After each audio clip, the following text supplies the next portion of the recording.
Hello বন্ধুরা, আজকে ভিডিওতে দেখাতে যাচ্ছি কিভাবে খুব সহজে শুটকি দিয়ে কচুর ডগা রান্না করা যায়।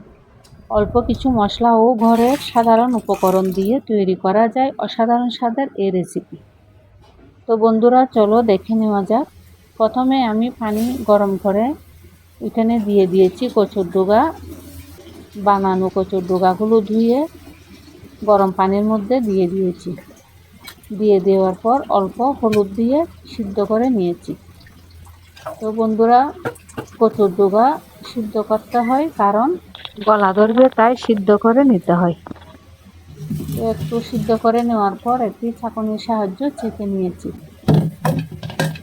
এরপর আরেকটি পাত্রে শুটকি ভালো করে গরম পানি দিয়ে ধুয়ে নিয়েছি।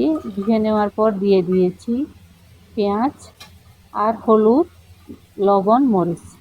এই উপকরণগুলো দিয়ে ভালো করে মেখে নিয়েছি। এখানে আমি কোনো রকমের সুগন্ধি মশলা ইউজ করব না।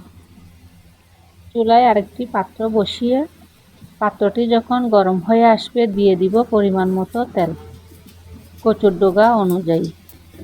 তেল যখন গরম হয়ে আসবে দিয়ে দিব পাঁচফোড়ন বাদামি কালার হয়ে আসলে দিয়ে দিব মেখে রাখা শুটকিগুলো দিয়ে কিছুক্ষণ নাড়তে হবে যাতে মশলার গন্ধটা চলে যায় আর একটা সুগন্ধিও বের হবে।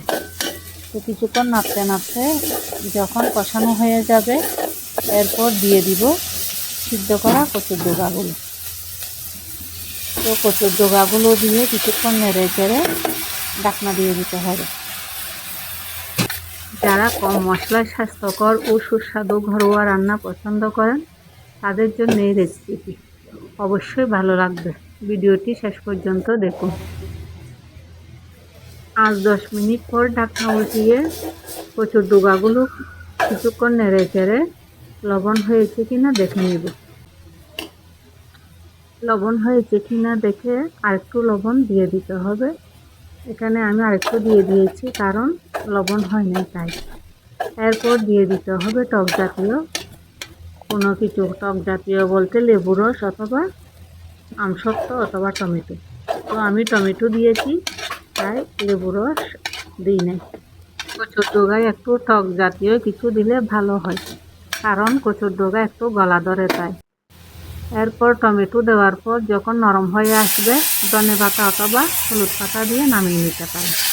তো আমি ধনেপাতা হলুদ পাতা ছিল না তাই একটু পেঁয়াজ বেরেস্তা দিয়ে ঢেলে দিয়েছি কারণ আর কোনো মশলা ব্যবহার করি নাই তাই। তো বন্ধুরা, শুটকির তরকারি এইভাবে রান্না করে খেয়ে দেখবে, অনেক মজা। ভালো লাগলে লাইক কমেন্ট শেয়ার করে পাশে থাকবে। জানার থাকলে জেনে নেবে। ধন্যবাদ।